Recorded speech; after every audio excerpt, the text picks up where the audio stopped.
सद्गुरु ओम गुरु श्री गुरु गजानन सद्गुरु सच्चिदानंद गुरु सच्चिदानंद सच्चिदानंद गुरु सच्चिदानंद सच्चिदानंद गुरु सच्चिदानंद सच्चिदानंद गुरु सच्चिदानंद सच्चिदानंद गुरु सच्चिदानंद ओम गुरु श्री गुरु गजानन सद्गुरु ओम गुरु श्री गुरु गजानन सद्गुरु सच्चिदानंद गुरु सच्चिदानंद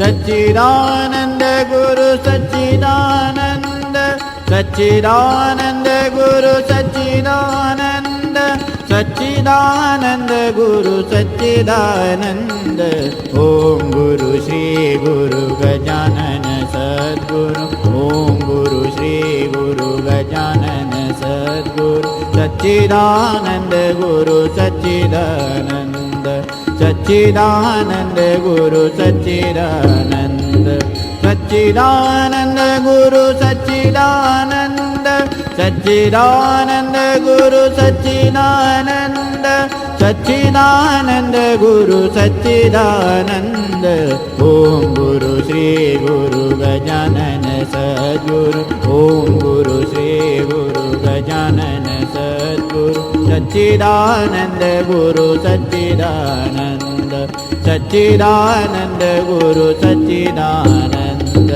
सच्चिदानंद गुरु सच्चिदानंद ओम गुरु श्री गुरु गजानन सद्गुरु ओम गुरु श्री गुरु गजानन सद्गुरु सच्चिदानंद गुरु सच्चिदानंद सच्चिदानंद गुरु सच्चिदानंद सच्चिदानंद गुरु सच्चिदानंद सच्चिदानंद गुरु सच्चिदानंद सच्चिदानंद गुरु सच्चिदानंद ओम गुरु श्री गुरु गजानन सद्गुरु ओम गुरु श्री गुरु गजानन सद्गुरु सच्चिदानंद गुरु सच्चिदानंद सच्चिदानंद गुरु सच्चिदानंद सच्चिदानंद गुरु सच्चिदानंद सच्चिदानंद गुरु सच्चिदानंद ओम गुरु श्री गुरु गजानन सद्गुरु ओम गुरु श्री गुरु गजानन सद्गुरु। नमस्कार, जय गजानन। श्री गजानन महाराज उपासना केंद्र ठाणे यांनी संतांची मालिका सुरू केली आहे। कालचं पहिलं पुष्प होतं श्री ज्ञानेश्वर महाराजांचं, आजचं दुसरं पुष्प आहे श्री नामदेव महाराजांचं। आपल्या महाराष्ट्रात संत परंपरा फार मोठी आहे, त्यातीलच संत शिरोमणी श्री नामदेव महाराज यांचे चरित्र श्रवणीय, वाचनीय आणि अनुकरणीय सुद्धा आहे। त्यांनी ब्रजभाषेमध्ये सुद्धा काव्यरचना केली आहे। ते शिखांच्या गुरुग्रंथ साहिबातले चरित्रकार, आत्मचरित्रकार आणि कीर्तनाच्या माध्यमातून भागवत धर्म पंजाबपर्यंत पोहोचवणारे आद्य प्रचारक होते। वारकरी संप्रदायाचे प्रचारक नामदेव महाराज हे नामवेदाचे आणि नामविद्येचे आद्य प्रणेते होते। आपल्या कीर्तन कलेमुळे प्रत्यक्ष पांडुरंगाला डोला लावणारे नामदेव महाराजच, तसंच प्रत्यक्ष विठ्ठलाच्या निकटवर्ती असलेलेही नामदेव महाराजच। अशा नामदेव महाराजांनी भगवत भक्तांच्या आणि साधू संतांच्या चरण धुळीचा स्पर्श व्हावा म्हणून पंढरपूर येथील विठ्ठल मंदिराच्या महाद्वारी पायरीचा दगड म्हणून पुण्यात धन्यता मानली। अशा संत नामदेवांचे चरित्र आपल्याला सांगणार आहेत डॉक्टर उदय गजानन कुमठेकर। यांचा जन्म 11 सप्टेंबर 1956 रोजी सोलापुरात झाला। त्यांची कर्मभूमी नांदेड। त्यांचं शिक्षण म्हणजे एक फार मोठी यादीच म्हणावी लागेल. MCOM, MBA, MPhil, PhD, CA, IIB, ICSWA इंटरपर्यंत इतकं प्रदीर्घ कालावधीत त्याने आपलं शिक्षण पूर्ण केलं. आणि या सगळ्या शिक्षणाचा उपयोग त्यांना आपल्या करिअरमध्ये झाला. बँक ऑफ बडोदामध्ये त्याने 1977 ते 2001 इतकी प्रदीर्घ सेवा दिली. मंदार एज्युकेशन सोसायटी चिपळूण, मातोश्री प्रतिष्ठान नांदेड येथील MBA कॉलेजचे प्राचार्यपद त्यांनी भूषवलं. प्रतिभा निकेतन महाविद्यालय नांदेड येथे वाणिज्य विषयाचे सहाय्यक प्राध्यापक म्हणून त्यांनी काम केलं. अनेक सामाजिक संस्थांचे सदस्यत्व त्यांच्या नावावर आहे. त्यातील महाराष्ट्र तत्वज्ञान परिषद, अखिल Bharatiya Darshan Parishad, all India philosophy corporation, Bhandarkar Prachyavidya Shodh Sansthan या संस्थांचे ते आजीव सदस्य आहेत. अनेक पुरस्कारांनी ते पुरस्कृत आहेत. त्यातील श्री एकनाथ संशोधन मंदिर औरंगाबाद यांचा मुकुंदाचार्य पुरस्कार, श्री विष्णू महाराज पारनेरकर यांच्याकडून ज्ञानविज्ञान पुरस्कार, महाराष्ट्र साहित्य परिषद यांच्याकडून मामासाहेब दांडेकर पुरस्कार असे अनेक पुरस्कार त्यांना मिळाले. या सगळ्या अनुभवांचा शिदोरी पाठीशी असल्यामुळे त्यांनी अनेक ग्रंथांचं लेखन केलं आहे. त्याच्यामध्ये श्रीमद भगवद्गीता शांकर भाष्य याचा मराठी अनुवाद केला आहे, श्री विष्णू सहस्रनाम याचा भावानुवाद केला आहे, असे अनेक ग्रंथ त्यांनी लिहिले आहेत. त्यांच्या नावावर अनेक सन्मान आहेत. महाराष्ट्र तत्वज्ञान परिषद, अखिल भारतीय दर्शन परिषद, जागतिक तत्वज्ञान परिषद अथेन्स, जागतिक पूर्णवाद परिषद नांदेड इत्यादी परिषदांचे ते समन्वयक अध्यक्षही आहेत. अशा बहुश्रुत डॉक्टर कुमठेकर यांच्याकडून आपण आज संत मालिकेतील दुसरे पुष्प ऐकूया. धन्यवाद.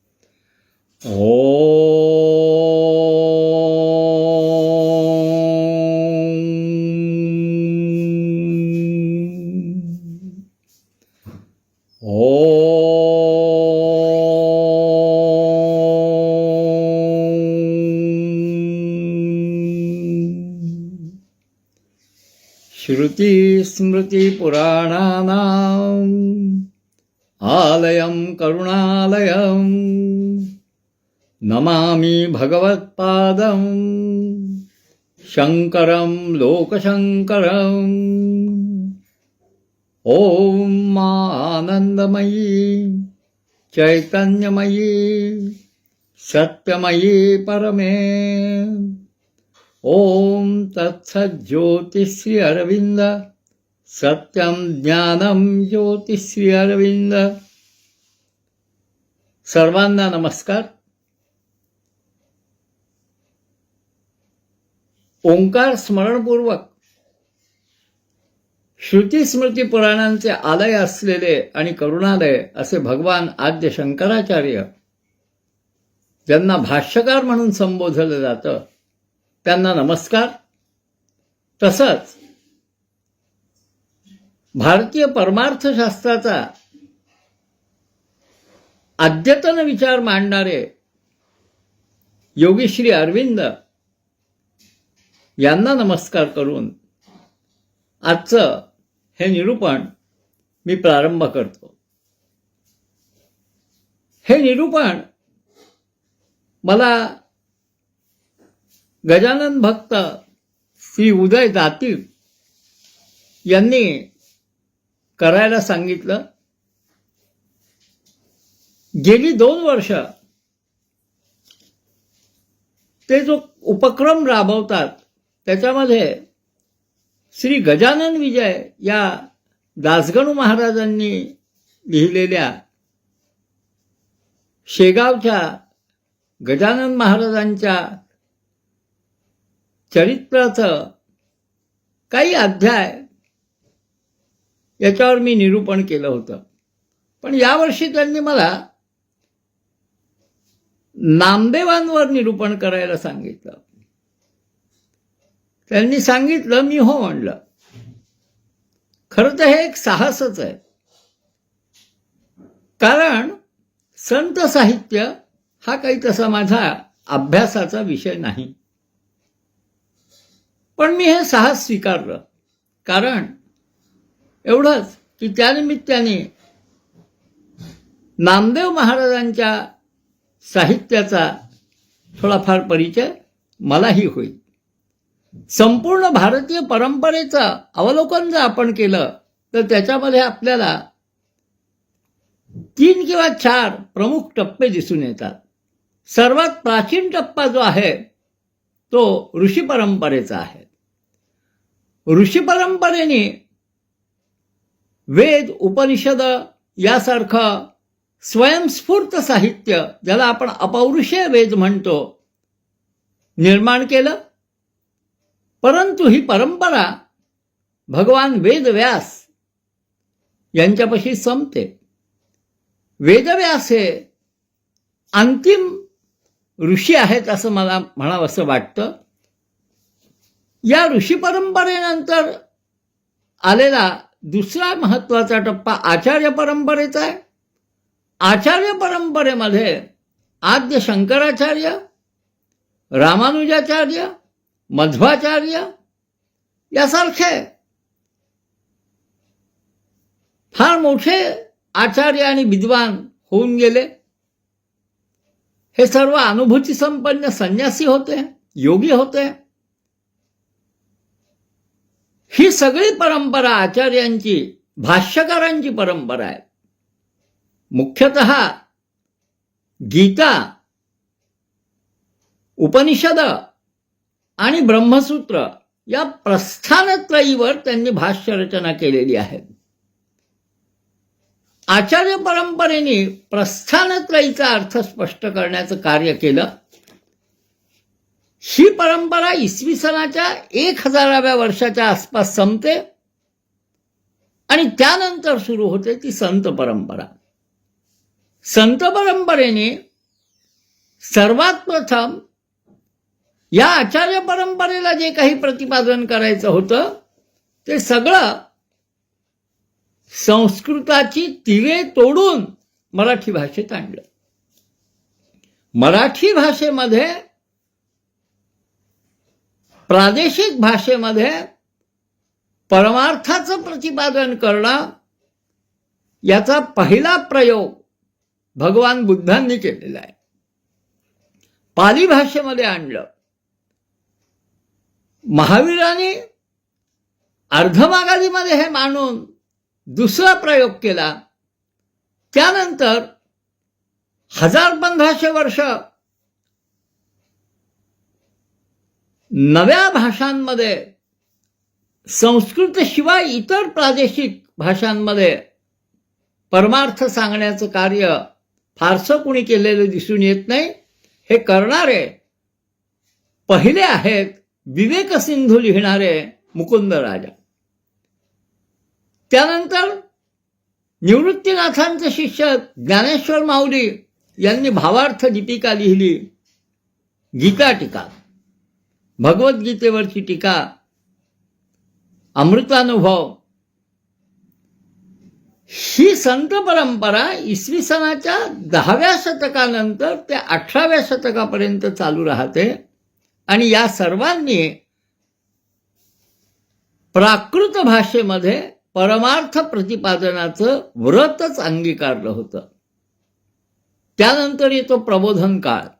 परंतु आपला आजचा विषय संत नामदेव असल्यामुळं या तिसऱ्या काळाशी, मध्ययुगानंतरच्या इसवी सन 1100 ते 1700 या काळातल्या संत मंडळाशी आपला संबंध आहे आणि आपण त्या काळाचाच विचार करणार आहोत. आचार्य परंपरेने जी लिहिलेली भाष्य आहेत, ही भाष्य संस्कृतमध्ये आणि समजायला कठीण आहेत. हा ज्ञानाचा मार्ग आहे, पण संतांचा मार्ग हा भक्तीचा मार्ग आहे.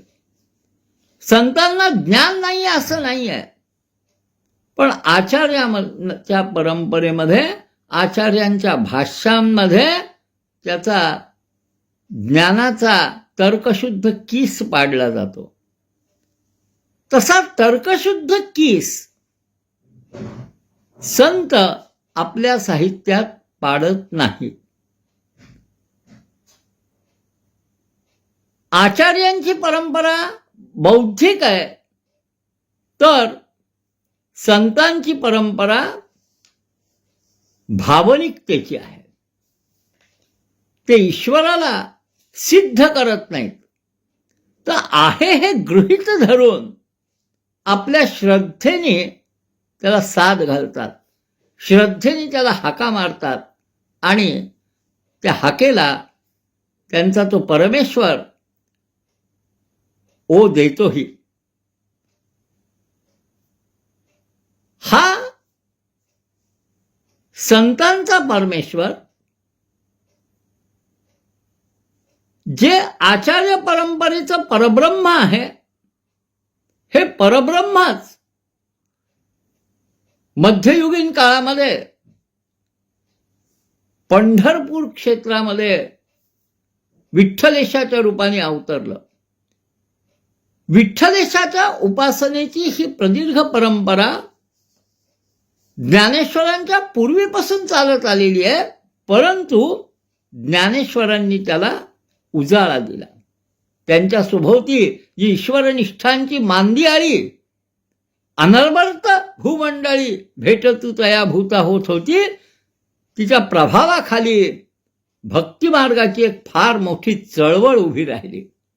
मी आत्ता ज्या 3 परंपरांचा उल्लेख केला, त्यातली ऋषी परंपरा ही कर्ममार्गी होती. त्या काळातला धर्म यज्ञ होता. आचार्यांची परंपरा ज्ञानमार्गाची होती. ज्ञानपूर्वक समजून घेणं, बुद्धीचा कस पाडणं हा त्यांचा मार्ग होता. आणि तिसरा मार्ग हा भक्तीचा मार्ग आहे. याच्यामध्ये न तर कर्मकांडाची क्लिष्टता, न ज्ञानमार्गाची प्रगल्भता, परंतु भक्तीचा तीव्र भाव हा त्यामध्ये होता. आपण या भावाच्या दृष्टिकोनातूनच संत नामदेवांच्या चरित्राचं आणि कार्याचं संक्षिप्त अवगाहन करणार आहोत आज. संत नामदेव यांचं हे चरित्र मांडत असताना एक साधारणपणे मी त्याचे 2 भाग करीन. एक भाग त्यांच्या चरित्राचा, जो सामान्यपणे सर्वांना माहीत असतो, पण तो मी परत सांगणार आहे. कारण संतांची चरित्र कितीही कोणीही गायली तरी त्याचा गोडवा हा काही कमी होत नाही. म्हणून थोडा भाग चरित्राचा आणि थोडा भाग त्यांच्या अभंगांचा किंवा गाथेचा, असा 2 भागामध्ये मी विचार मांडणार आहे. संत नामदेव तसे आमच्या मराठवाड्यातले. आमच्या याच्यासाठी मी म्हणतो की इथे आमच्या नांदेडजवळ हिंगोली नावाचं एक गाव आहे. हिंगोलीपाशी नरसी बामणी किंवा नरसी ब्राह्मणी हे क्षेत्र आहे. नामदेव मुळात इथले. आणि नामदेवांचं दुसरं एक महत्व असं मराठवाड्याशी निगडीत असलेलं, म्हणजे नांदेडशी निगडीत असलेलं, ते म्हणजे नांदेडला शिखांचे 10वे गुरु गोविंद सिंग यांची समाधी आहे. गुरु गोविंद सिंगांनी त्यांचं महानिर्वाण जेव्हा झालं, तेव्हा असं स्पष्ट सांगितलं की माझ्यानंतर कोणीही मानवी गुरु होणार नाही. माझ्यानंतर ग्रंथ हा गुरु राहील. आणि त्यांनी आद्य श्री गुरु ग्रंथ साहिबा हा त्यांच्या शीख धर्माच्या किंवा संप्रदायाच्या 10 गुरूंच्या रचनांचं संकलन ग्रंथ साहिबा म्हणून नांदेडच्या गुरुद्वाऱ्यामध्ये प्रस्थापित केलं. काय विलक्षण बाब आहे पहा. एका शस्त्रधारी संघाचा शेवटचा गुरु ग्रंथ आहे. एका हातात शस्त्र असावं आणि समोर ग्रंथ असावा, ही आमची भारतीय आर्यांची परंपरा आहे. तर हा मुद्दा सांगायचा एवढ्यासाठीच की दशमेश गुरु गोविंद सिंग हे नांदेडला झाले, तर प्रथमेश गुरु नानक देवजी हे पंजाबात झाले. आणि नामदेव हे पहिले संत आहेत जे महाराष्ट्रातून पंजाबला गेलेले.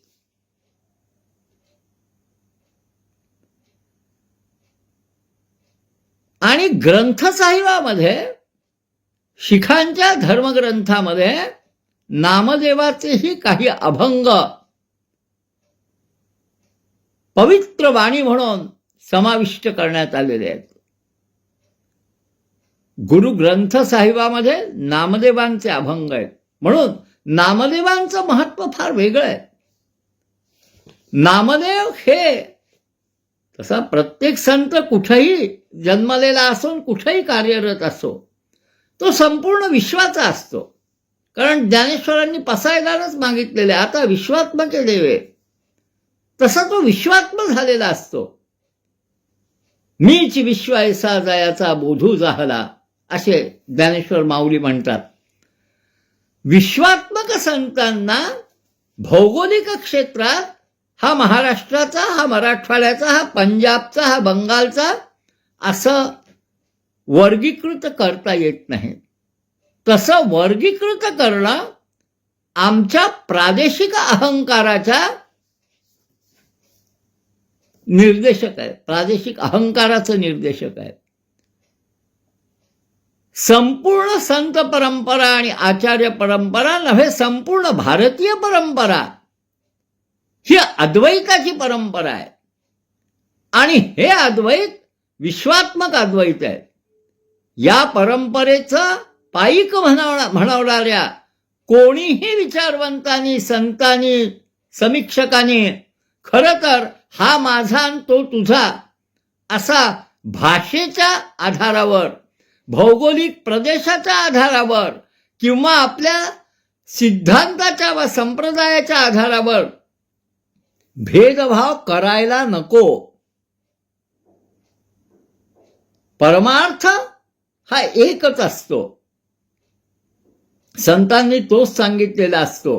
म्हणून मी जेव्हा आमचा मराठवाडा असं म्हणलो, तेव्हा मला हा प्रादेशिक अभिमान दर्शवायचा नाही आहे.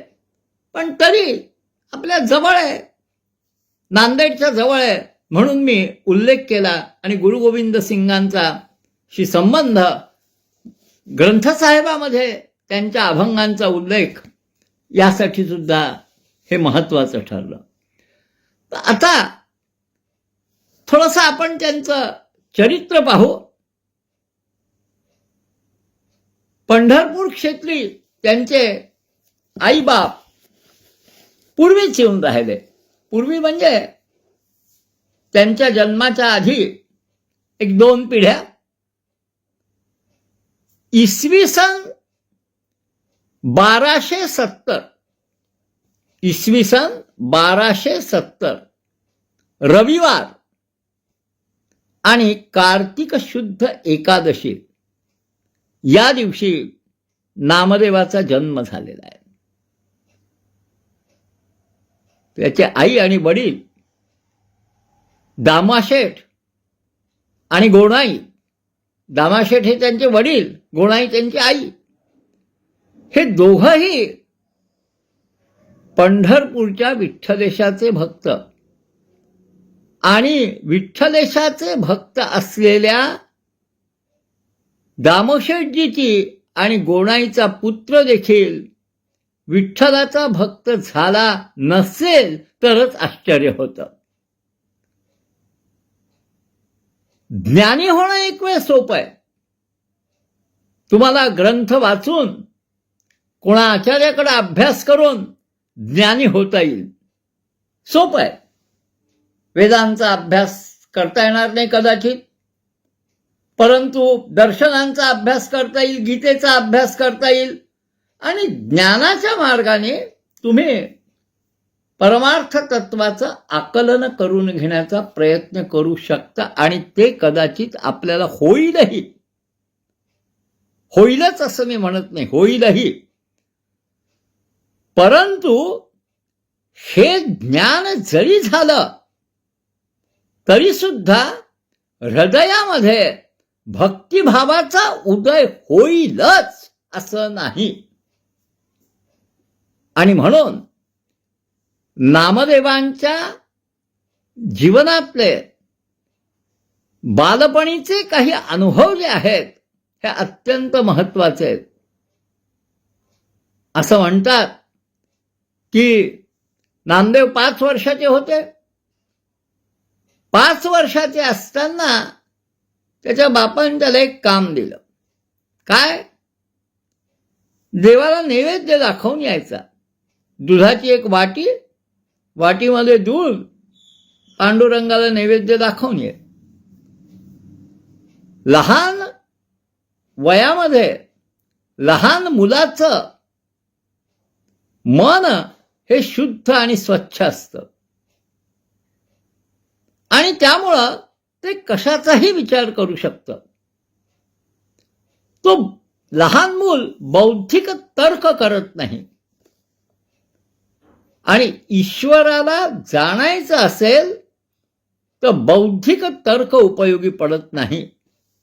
बौद्धिक तर्काने ईश्वर आहे असंही सिद्ध करता येतं आणि ईश्वर नाही असंही सिद्ध करता येतं. बौद्धिक तर्क दोन्ही बाजूनी मांडता येतो, परंतु जी निरागस श्रद्धा असते ती कुठल्याही तर्काचा विचार करत नाही आणि समोर मांडलेल्या संकल्पनेवर ती विचार करते. विचार न करता विश्वास ठेवते. ही श्रद्धा. आणि या श्रद्धेतून एक प्रकारची भावनात्मक आर्तता येते जी नामदेवापाशी लहानपणापासून होते. नामदेवाला दुधाचा नैवेद्य पांडुरंगाला दाखवायला सांगितलं तेव्हा त्यांनी दुधाची वाटी त्या पांडुरंगाच्या समोर ठेवली आणि त्याला सांगितलं, घे आता नैवेद्य. आपण असं करत नाही. आपण नैवेद्य ठेवतो देवापुढे, नंतर आपण स्वीकार करतो, नाही का?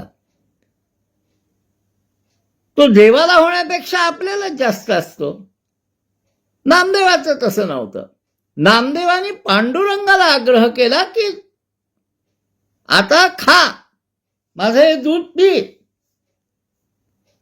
फारच जर भाव आर्त असेल तर एखादा भक्त काय करतो, हातातला पेढा किंवा काय जो नैवेद्य असेल तो त्या देवाच्या तोंडाला लावतो. पण समोर ठेवला काय, तोंडाला लावला काय? ती मूर्ती काही खाणार नसते. परंतु असं म्हणतात की नामदेवाचा नैवेद्य, नामदेवाने पांडुरंगाच्या समोर ठेवलेलं दूध पांडुरंगाने प्राशन केलं.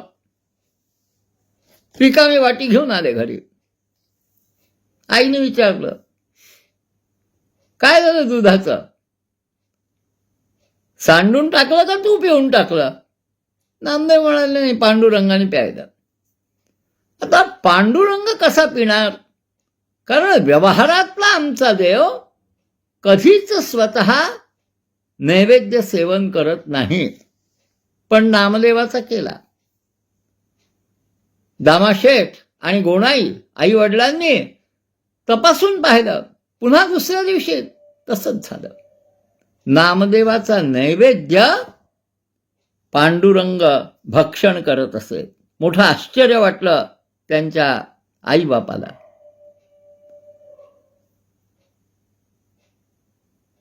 ही श्रद्धा, ही तीव्रता ही नामदेवापाशी होती.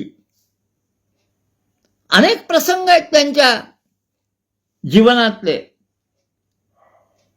हे नामदेव म्हणे सारखे देवळात जाऊन बसायचे. त्यांची आई त्यांना घरी नेण्यासाठी यायची.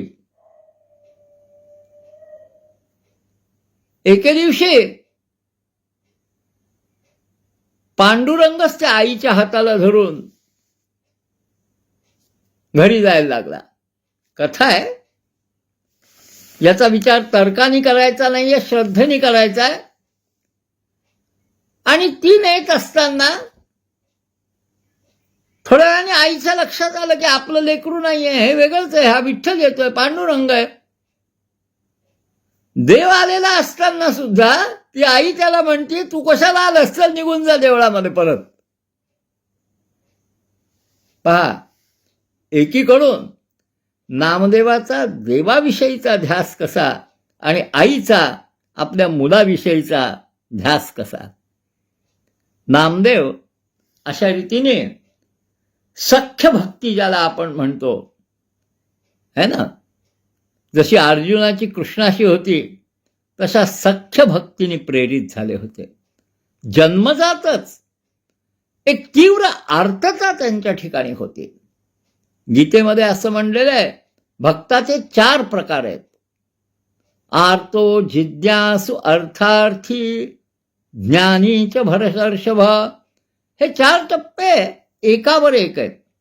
आर्त म्हणजे कोणत्या त्रासानी रोगानी ग्रस्त झालेला असा अर्थ लावलाय. शंकराचार्यांनी सुद्धा असाच लावलेला आहे. त्याच्यावर अर्थार्थी, काहीतरी मागणारा, नोकरी दे, हे दे, ते दे, पुष्कळ मागण्या असतात आपल्या देवाकडं. त्याच्यानंतर जिज्ञासू, जिज्ञासू भक्त, आणि शेवटचा ज्ञानी भक्त. पण ज्ञानी भक्त गीतेमध्ये श्रेष्ठ म्हणला असला तरी मला मात्र आर्त भक्त श्रेष्ठ वाटतो. काय आर्तता केवळ दुःखापोटीच येते? नाही, खरी आर्तता ही परम प्रेमापोटी येते. आणि प्रेम म्हणजेच भक्ती. नारदांनी आपल्या भक्तिसूत्रामध्ये त्याची व्याख्याच केलेली आहे, सा तस्मिन् परम प्रेम रूपा. भक्ती कशी? सा तस्मिन् परम प्रेम रूपा, अत्यंत उत्कट प्रेम. क्षणभरही ज्याचा विरह सहन होऊ शकत नाही आपल्या प्रेमास्पदाचा, म्हणजे आपल्या परमेश्वराचा, असं ते, अशी ती आर्तता. ही आर्तता जी भक्तीपोटी येते, जी प्रेमापोटी येते, ती ज्ञानापेक्षाही श्रेष्ठ आहे. कारण जिज्ञासू आणि ज्ञानी ज्ञानाच्या कसावर परमेश्वराला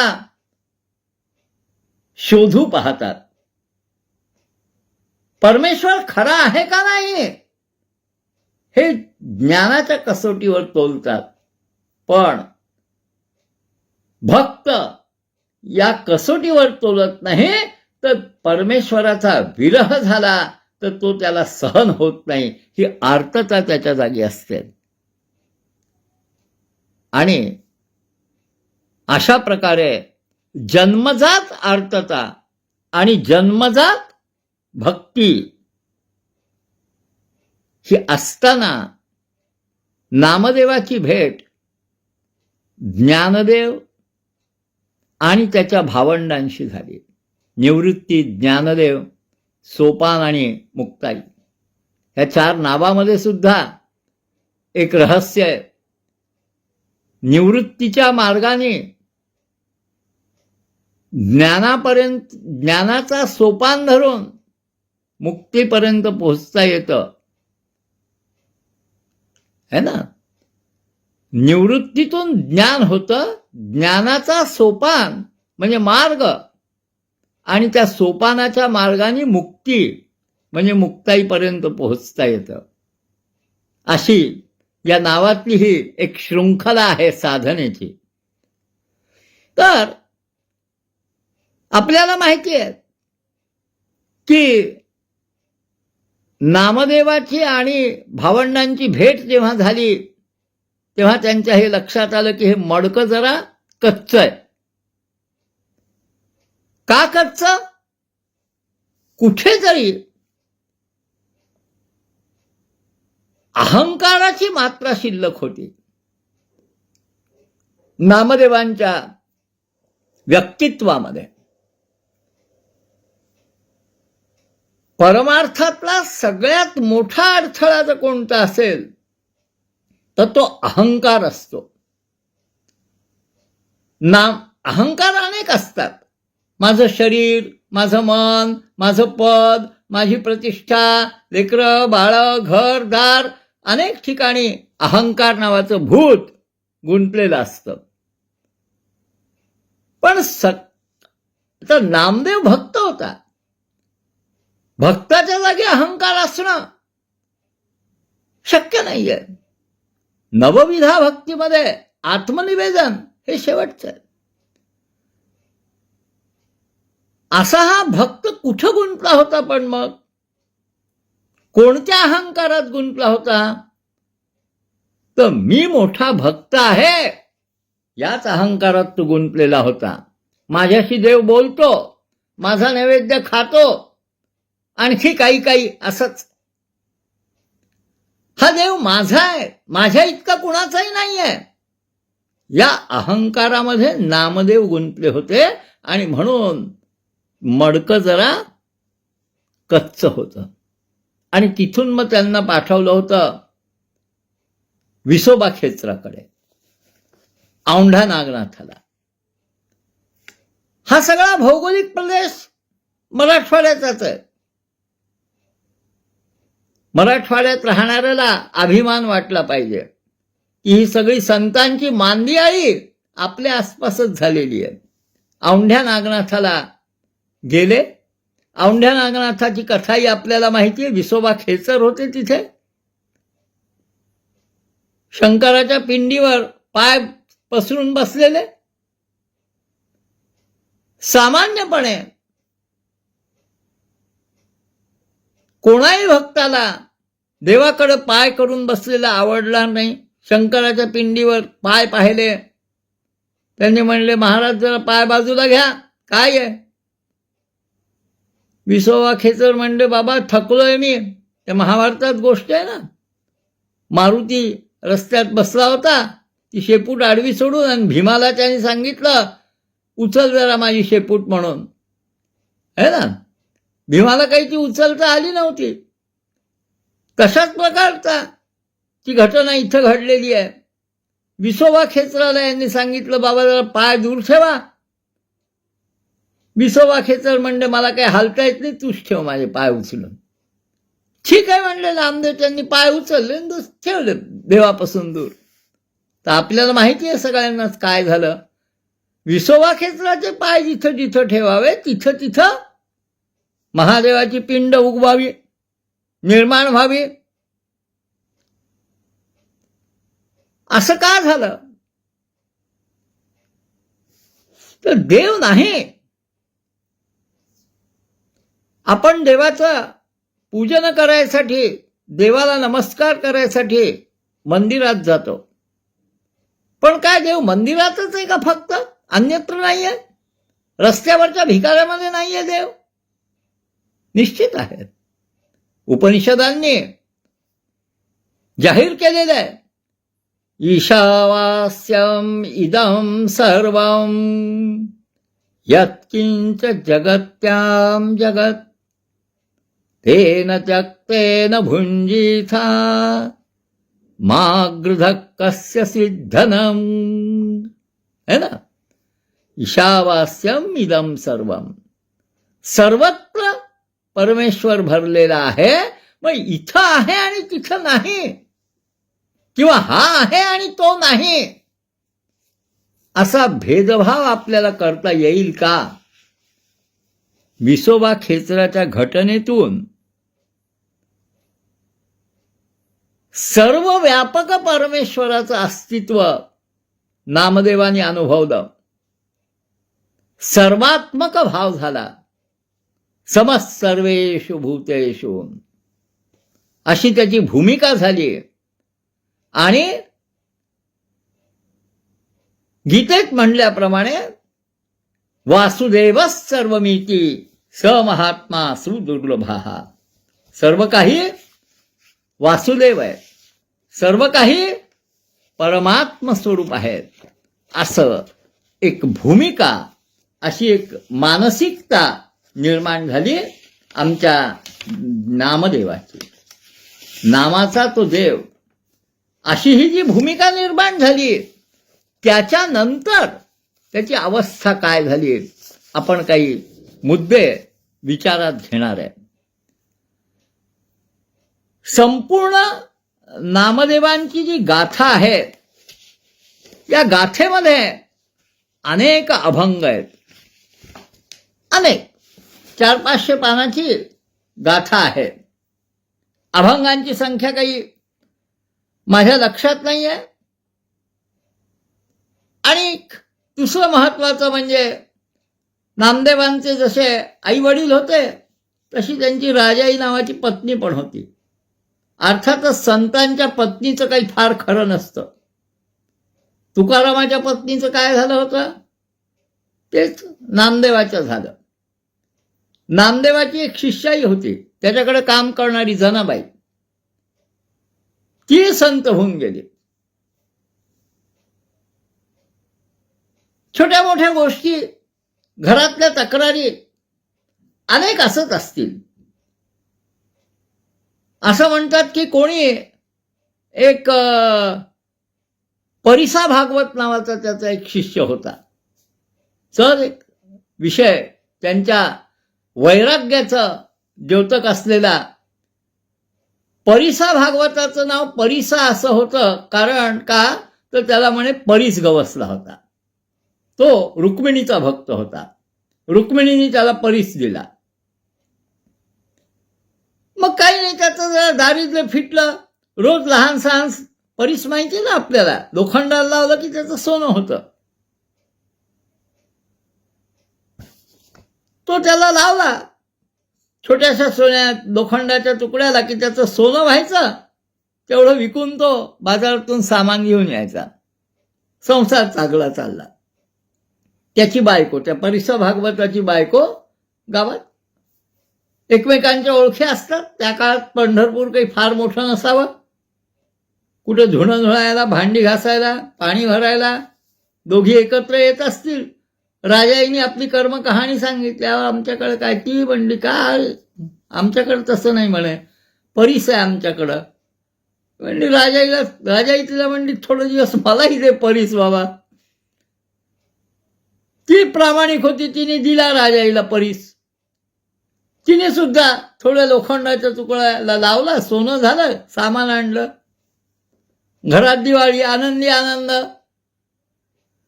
नामदेव म्हणलं हे काय, हे सगळं आलं कसं. तिने सांगितलं हे असं असं आहे, परिसाची कहाणी सांगितली. नामदेवाने परीस उचलला आणि गंगेत फेकून दिला. तुम्हाला मला मिळालं तर आपण असं करू का बरं. तो त्या परिसा भागवतला आपण परतही दिला नसता. तर हा डोहात फेकून दिला त्याने. तो भागवत आला याच्याशी भांडायला, मी फेकून दिला नदीमध्ये. नाही आता माझा मला काढून दे. ठीक आहे म्हणे. नामदेवाने बुडी मारली डोहामध्ये. हाताला आले तेवढे दगड घेऊन आला. हे बघ म्हणे तू याचं परीस कोणता आहे बघून घे. आणि गंमत अशी सांगतात की कोणताही दगड घ्यावा सोन्याला लाभावा त्या भागवताने, तर तो सोनं होऊन जायचं त्याचं. संतांच्या हातामध्ये दगडामध्ये सुद्धा परिसाचा स्पर्श येतो. हा दगड काय आहे, हा परीस काय आहे. हा दगड म्हणजे अविद्येची ग्रंथी आहे आपल्यातली. आणि आपल्यातलं ते सोनं म्हणजे आपल्यातला परमात्मा आहे. मी शरीर आहे, मी मन आहे, ही भूमिका हाच दगड आहे आपला, हीच अविद्या आहे. पण परमात्म्याचा स्पर्श याला होतो तेव्हा हाच परीस, हेच शरीर, हेच मन, हीच बुद्धी परमात्मा स्वरूप होऊन जाते. हा या कथेचा अर्थ आहे.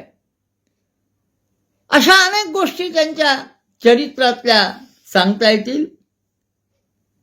पण सगळ्यात महत्वाचं म्हणजे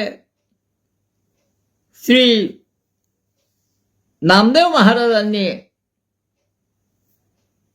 निवृत्ती महाराज, ज्ञानेश्वर सगळ्यांच्या समाधीचे अभंग रचलेले आहेत. विठ्ठलाच्या भक्तीचे तर अनंत अभंग रचलेले आहेत. पंढरपूरचं महात्म्य काय है ना, विठ्ठलेशाचं महात्म्य काय. आता हा विठ्ठलेश कोण आहे हेही आपल्याला माहिती आहे, हे कृष्ण भगवानच आहेत. त्यामुळं सर्व संतांनी आणि नामदेवांनी सुद्धा भगवान श्रीकृष्णाच्या बाललीलांचे, म्हणजे जे काही भागवतामध्ये कृष्णाच्या बाललीला, बाळकृष्णाच्या लीला वर्णन केलेले असतात, त्या सर्वांचे अभंग सर्वच संतांनी रचलेले आहेत. तसेच ते नामदेवानीही रचलेले आहेत. अनेक प्रकारचे अभंग आहेत. विशेष अभंग काही सांगायचे तर जसं सांदीपनी ऋषींचा पुत्र जो त्या पांचजन्य दैत्यांनी नेला होता, समुद्रात बुडाला होता, तो श्रीकृष्णाने परत आणला, त्याच्यावरचे अभंग आहेत. षटकासूर, धेनुकासूर, हा राक्षस, तो राक्षस, अनेकांच्या कालिया नागाचं दमन, अनेक विषयावर नामदेवांचे अभंग आहेत. सगळ्यात महत्वाचं म्हणजे नामदेवांनी नाम महात्म्य सांगताना नामदेवांच्या दृष्टीने नाम महत्वाचं होतं आणि त्यांनी 24 नावं महत्वाची म्हणून सांगितलेली आहेत. कोणती 24 नावं सांगितलेली आहेत? आपण त्या 24 नावांकडे दृष्टिक्षेप टाकू. कुणी 108 नावं सांगतात, कुणी किती सांगतात, कुणी किती सांगतात. नामदेवांनी 24 सांगितलेली आहेत. ही 24 नावं कोणती? केशव, नारायण. नामदेव महाराज केशव नारायण असं म्हणत नाही, केशवे नारायणे ना, विठ्ठले असं मातृरूपामध्ये त्याला पुकारतात. तर केशवे, नारायणे, माधवे, केशव नारायण माधव, गोविंदे, विष्णवे, त्रिविक्रमे, वामने, श्रीधरे, ऋषिकेशे, पद्मनाभे, दामोदरे, संकर्षणे, वासुदेवे, प्रद्युम्ने, अनिरुद्धे, पुरुषोत्तमे, अधोक्षजे, नृसिंह केसरी, अच्युते, जनार्दने, उपेंद्र, विठ्ठलेश, कृष्ण अशी 24 नावं महत्वाची म्हणून सांगितलेली आहेत. 24 या आकड्याचं काही महत्व आहे. 24च नावं का घेतली, 36 का नाही घेतली? है ना, 36 घ्यायला काही हरकत नव्हती. माझ्या मताने तर 108 घ्यायला हवी होती. पण 24 अक्षर याचं महत्व असं आहे, आमच्या हिंदू धर्माचा जो प्रातिनिधिक मंत्र गायत्री मंत्र आहे, या गायत्री छंदाची अक्षर सुद्धा 24च आहेत. शिवाय आमच्या सर्व ज्ञानाचा प्रारंभ जिथून होतो, ज्ञानम च लोके यदिहास्ति किंचित, ते ज्या सांख्य दर्शनापासून सुरू होतं त्या सांख्यांची तत्व सुद्धा 24च आहेत. रामायणात सुद्धा 24,000 श्लोक आहेत असं म्हणतात. तर 24 हा आकडा अत्यंत म्हणजे आध्यात्मिक परंपरेत महत्वाचा असतो. सांख्यांचं तत्वज्ञानची 24 तत्व जर समजली तर मुक्ती मिळते असं सांख्य म्हणतात. गायत्री मंत्राची 24 अक्षरं शरीरातल्या त्या 24 तत्वांवर परिणाम करतात असंही म्हणतात. तर ही 24 नावं आहेत. ही 24 नावं सुद्धा जर आपण नामदेवांनी ज्याचं महत्व गायलेलं आहे ती जर उच्चारली तर निश्चितच गायत्री मंत्राचा जप केल्याचं पुण्य आपल्याला लाभणार आहे. आणि आपल्या शरीरातली ही जी 24 तत्व आहेत, ही 24 तत्व कोणती? 5 ज्ञानेंद्रिय, 5 कर्मेंद्रिय, 1 मन. किती झाली? 11. 5 कर्मेंद्रिय, 5 ज्ञानेंद्रिय आणि 1 मन, 11. 5 महाभूत, 5 तन्मात्रा त्यांच्या, आकाश, वायू, अग्नी, जल आणि पृथ्वी, त्यांचे गुण, शब्द, स्पर्श, रूप, रस, गंध. 5 आणि 5 10. पहिली 11 आणि ही 10, 21. 22वा अहंकार, 23वी बुद्धी आणि 24वी ची मूल प्रकृती जी त्रिगुणात्मिका असते. अशी ही 24 तत्व. गायत्री मंत्राची 24 अक्षरं आणि नामदेव महाराजांनी सांगितलेली 24 नावं, ह्या 24 नावाचा जप महत्वाचा आहे. करून पहा, कधी ना कधी काही ना काही लाभ होईलच. नामाचं महात्म्य संतांसाठी नाम हे मंत्र इतकंच महत्वाचं आहे. मंत्रोच्चारण हा वैदिक ऋषींचा भाग आहे. गायत्री मंत्राचा रोज जप करावा, त्र्यंबकम यजामहेचा जप करावा किंवा पौराणिक मंत्रांचा जप करावा. ओम नमो भगवते वासुदेवाय, ओम नमः शिवाय वगैरे वगैरे कितीतरी मंत्र आहेत. मंत्रांना काय कमी आहे? मनान तारयति इति मंत्र. हा जो मनाचं तारण करतो त्याला मंत्र, मन तारतो मंत्र असं म्हणतात. आता हा जो मंत्र आहे, संतांसाठी नाम हेच मंत्र असतो. नाम हाच मंत्र आहे. आणि म्हणून नामाच्या महात्म्यावर सर्वच अभंगातून आलेले नामदेव महाराजांच्या, परंतु नाम महात्म्य असे जवळपास 200 अभंग त्यांनी लिहिलेले आहेत.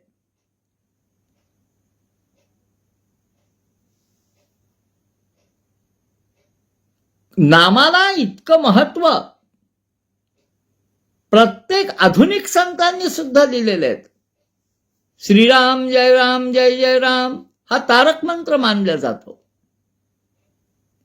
बाकीचं नाम आपण आपल्याला आवडेल ते घेतलं तरी शेवटी ते त्या एका पांडुरंगाचं किंवा एका परमेश्वराचंच आहे. त्याला तुम्ही काही म्हणा, कृष्ण म्हणायचं तर कृष्ण म्हणा, राम म्हणायचं तर राम म्हणा, शिव म्हणायचं तर शिव म्हणा, विष्णू म्हणायचं तर विष्णू म्हणा, काय म्हणायचं ते म्हणा. तुमचं जे काही इष्टदैवत असेल त्याचं नाम हे मंत्ररूप असतं. फक्त आपण ते नाम घेताना कोणत्या भावनेने घेतोय हे महत्वाचं आहे. रामाचं नाव घेताना समर्थ रामदास स्वामी सुद्धा आपल्याला म्हणतात, दाशरथी राम वेगळा आणि आत्मा राम वेगळा.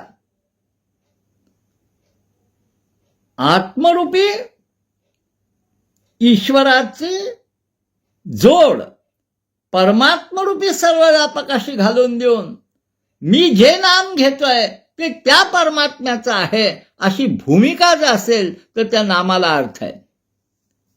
नाही तर मी जे नाम घेतोय हे एखाद्या व्यक्तीचं, मी राम नाम घेत असेल तर दशरथाचा पुत्र म्हणून जो राम होऊन गेला त्याचं, किंवा देवकीचा पुत्र होऊन गेलेल्या कृष्णाचं नसून या कृष्णाच्या पाठीमागं त्याच्या त्या आकाराच्या, रामाच्या आकाराच्या पाठीमागं असलेल्या परमात्म्याचं नाम आहे हे लक्षात आलं पाहिजे. आणि ह्या नामाला सगळ्या संतांनी मंत्र रूप दिलेलं आहे. मंत्र रूप असला पाहिजे. आणि म्हणून काय, संतांना वेदांचं ज्ञान नव्हतं, उपनिषदांचं ज्ञान नव्हतं, त्यांनी पुराणं वाचलेली नव्हती. संपूर्ण गाथा जर आपण नीट वाचली तर अनेक जागी आपल्याला वेदांचे, उपनिषदांचे, स्मृतींचे, पुराणांचे संदर्भ दिसतात. पण ह्या ज्ञानाचं कुठलंही प्रदर्शन न करता केवळ नामाचं महत्व त्यांनी का सांगितलं? इथेच नाही, उपनिषदात सुद्धा नामाचं महत्व आहे. देवर्षी नारद स्वतःला फार ज्ञानी समजायचे. त्यांना एकदा शोक झाला म्हणे. ते गेले, कुणीतरी त्यांना सांगितलं की आत्मज्ञानाने शोक दूर होतो, तरती शोकात्मविद. आणि त्यांना कुणीतरी सनत कुमारांकडे जायला सांगितलं. नारद सनत कुमारांकडे ज्या वेळेला गेले त्यावेळेला पहिला उपदेश सनत कुमारांनी नारदाला नामाचा केलेला आहे. आणि मग नामापासून प्रारंभ करून भूमा नावाच्या अंतिम परमार्थ तत्वापर्यंत सनत कुमार घेऊन गेलेले आहेत नारदाला. नारदही कीर्तनकार होते आणि नाम्याही कीर्तनकारच होता. नामदेव महाराजही कीर्तनकारच होते. नाचू कीर्तनाचे रंगी वगैरे माहिती आहे आपल्याला. परंतु ते ज्या नामाचा उल्लेख करतात ते नाम नक्की कशाचे हे आपल्याला समजलं पाहिजे. ते पांडुरंगाचं असेल तर पांडुरंग म्हणजे काय आहे? तो माझा, प्रत्येकाचा चैत्यात्मा, तो या विश्वाचा आत्मा, हे आपल्या लक्षात आलं पाहिजे. अशा प्रकारे अनेक ठिकाणी तर नामदेवांनी समाधी योगाचं सुद्धा खंडन केलेलं आहे. जो नाम घेतो, ज्याला नामाचा अर्थ समजलाय, ज्याला नामाचं मंत्रत्व समजलेलं आहे, त्याला समाधीचा अभ्यास करण्याची सुद्धा गरज नाही आहे. कारण त्या नामातच परमात्म तत्व असल्यामुळं त्याच्यासाठी तो एकरूप झालेला असतो. म्हणून त्याच्यासाठी अष्टांग योग काय आणि षटचक्र काय, कशाची आवश्यकता नाही आहे. योगाचा संदर्भ आपल्याला चांगदेव महाराजांच्या प्रसंगात चांगलाच माहिती आहे. मुद्दा असा आहे की संपूर्ण संत परंपरेनं भक्तीला जे महत्व दिलं त्याच्यामध्ये भारतीय अध्यात्मशास्त्राला किंवा परमार्थ विद्येला एक नवा आयाम मिळाला. ज्ञान आणि कर्माच्या चाकोरीतून बाहेर पडून भावनात्मक ईश्वराचा शोध त्यांना लागला. आणि या भावनात्मक ईश्वराचा शोध हा मला असं वाटतं की मध्ययुगाच्या, ज्याला काळाखंड म्हणला जातो भारतीय इतिहासाचा, परंतु माझ्या दृष्टीने हा भारतीय अध्यात्माचा आणि परमार्थाचा सुवर्ण काळ आहे. राजकीय दृष्ट्या तो असेल काळाखंड, परंतु आध्यात्मिक दृष्ट्या तो सुवर्ण काळ आहे. आणि या सुवर्ण काळातच अनेक संत ईश्वरनिष्ठांची मांदियाळी होऊन गेली. त्यांनी परमेश्वरापाशी पसायदान मागितलं. ते खळांची व्यंकटी सांडो, तयाची सत्कर्मी रती वाढो, भूता परस्परे पडो मैत्र जीवांचे. तेच पसायदान पुन्हा एकदा आपण मागू. या नामदेव महाराजांच्या विषयी जे संक्षिप्त निरूपण मी अल्पबुद्धीने केलं ते इथं पूर्ण करतो. आता विश्वात्मके देवे, येणे वाग्यज्ञे तोषावे, तोषोनी मंद द्यावे पसायदान हे. जे खळांची व्यंकटी सांडो, तया सत्कर्मी रती वाढो, भूता परस्परे पडो मैत्र जीवांचे. वर्षत सकळ मंगळी, ईश्वरनिष्ठांची मांदियाळी, अनवर्त भूमंडळी, भेटतू तया भूता.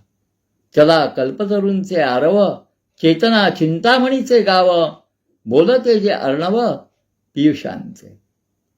असा हे पसायदान सर्वांनी आपण मागूया.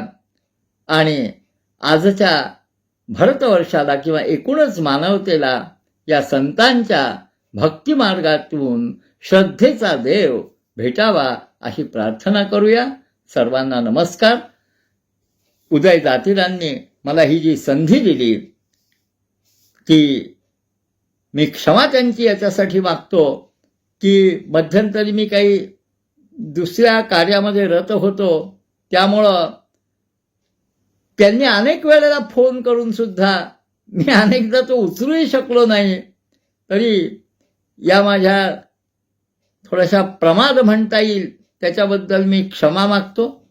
आणि त्यांनी जी मला संधी दिली ही त्याच्याबद्दल मी आभारी आहे. सर्वांना नमस्कार. ओम शांती शांती शांती.